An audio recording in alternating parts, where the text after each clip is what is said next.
Hello everyone, welcome to Yatri IAS, Roads to Rank. And in our pursuit forward, we are moving ahead towards the end of our first chapter, that is Parliament. Parliament Laxmikanth का सबसे ज्यादा important chapter है और हमने सबसे पहले उसी को रिवाइज किया है through short videos. We believe in revision, retention and recall. So हमारा वही एम रहता है कि फटाफट से एक छोटी वीडियो देखनी है और उसको देखो, रिवाइज करो and you are good to go. Parliament chapter में बहुत सारे टॉपिक्स हैं, लाइक देयर आर 18-19. अब तक हमने 16 टॉपिक्स रिवाइज कर लिए हैं and the 17th topic is parliamentary privileges. करेंगे. इसके अंदर 3 सब पार्ट हैं, तीनों को हम एक बार देखेंगे बहुत ब्रीफली. पार्लियामेंट्री प्रिविलेजेस हमारे आर्टिकल 105 में और एक्सटेंड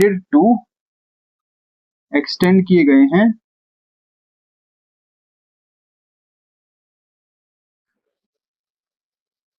और take part in parliamentary proceedings.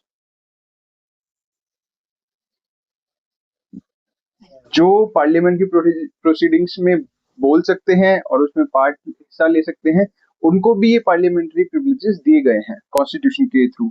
For example हमने पढ़ा भी है अटॉर्नी जनरल ऑफ इंडिया, ठीक है, और मिनिस्टर्स. दूसरी बात क्या है कि these parliamentary privileges are not available.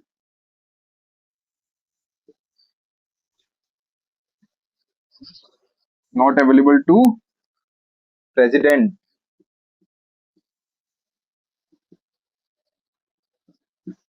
President के पास ये पार्लियामेंट्री प्रिविलेजेस नहीं होते, उनकी अलग प्रकार की इम्यूनिटीज होती हैं. So that is a different matter. So इसके बारे में ये है. Now let's move forward to the very first sub part of this topic. So the very first sub part is classification of parliamentary privileges. अब classification का क्या मतलब है? क्लासिफिकेशन का मतलब इट इज,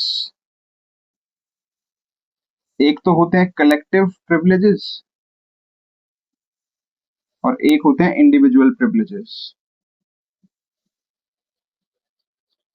जो पार्लियामेंट एक साथ एंजॉय करती है और जो इंडिविजुअल मिनिस्टर्स एंजॉय करते हैं, इसी चीज का क्लासिफिकेशन है. अब इसमें क्या क्या लिखा है एक बार वो पब्लिश.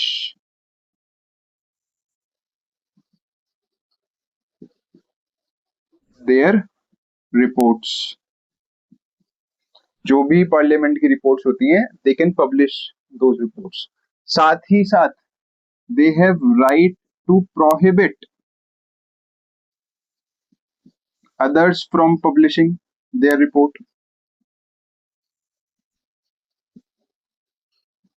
ये तो पैराडॉक्स हो गया.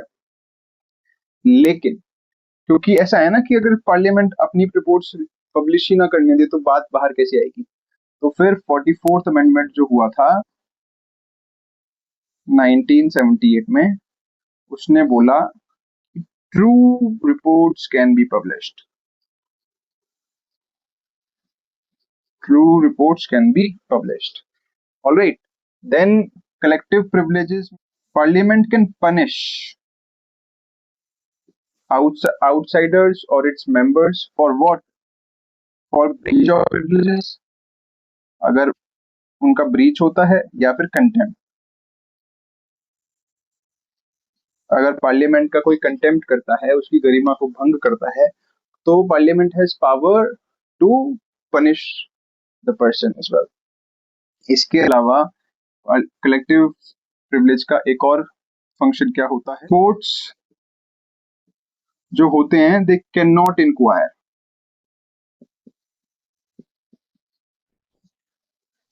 पार्लियामेंट्री प्रोसीडिंग्स पे कोर्ट्स जो हैं वो भी हमारे पार्लियामेंट्री प्रोसीडिंग्स के लिए कुछ इंक्वायरी नहीं कर सकते, वो उसको देख नहीं सकते क्या हो रहा है, because you know to keep the institution independent. So these are certain collective privileges. Individual privileges में सबसे पहले जो है वो है freedom of speech. Individual minister अगर पार्लियामेंट डिस्कशन के टाइम पर कुछ भी बोले मतलब कुछ भी बोले, तो उसको उसके ऊपर कोई क्रिमिनल या फिर सिविल केस नहीं लागू किया जा सकता।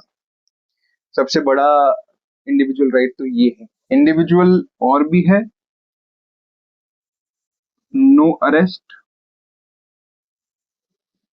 During session. अगर सेशन चल रहा है तो कोई अरेस्ट नहीं होगा, एक ये है। एक ज्यूरी सर्विस जो होती है उसके लिए भी मेंबर्स मना कर सकते हैं during session.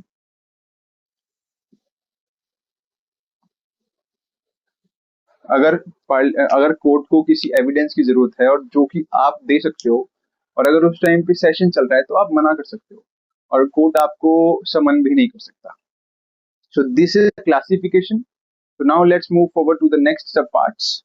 So the next subpart B, that is breach of privileges as well as content of parliament. इसमें कुछ भी नहीं है ऐसा सिग्निफिकेंट जो कि हमें एकदम टाइम स्पेंड करने की जरूरत है। बस इतना ध्यान रखो कि कोर्ट के पास सॉरी इतना ध्यान रखो कि पार्लियामेंट के पास पूरी अथॉरिटी है कि किसी मेंबर को या फिर आउटसाइडर को पनिश करने की in case of these two things. या कोई अगर कंटेम्प्ट होता है या फिर किसी प्रिविलेज का ब्रीच होता है तो parliament can punish source of privilege. And the last sub part is C, that is source of privileges. पहला सोर्स तो हम देख ही चुके हैं, आर्टिकल 105, जिसके अंदर दो प्रिविलेज दिए हुए हैं, freedom of speech and right to publish report.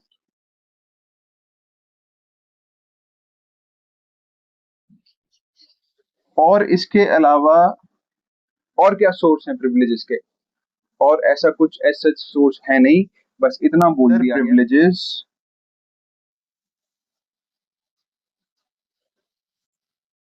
के लिए बोल दिया गया same as those of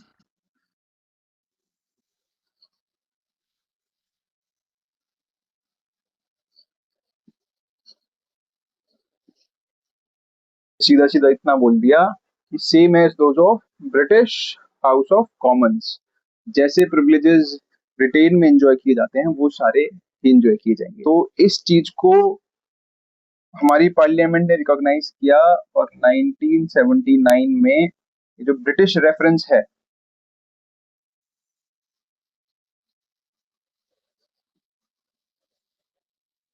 British reference को हटा दिया गया।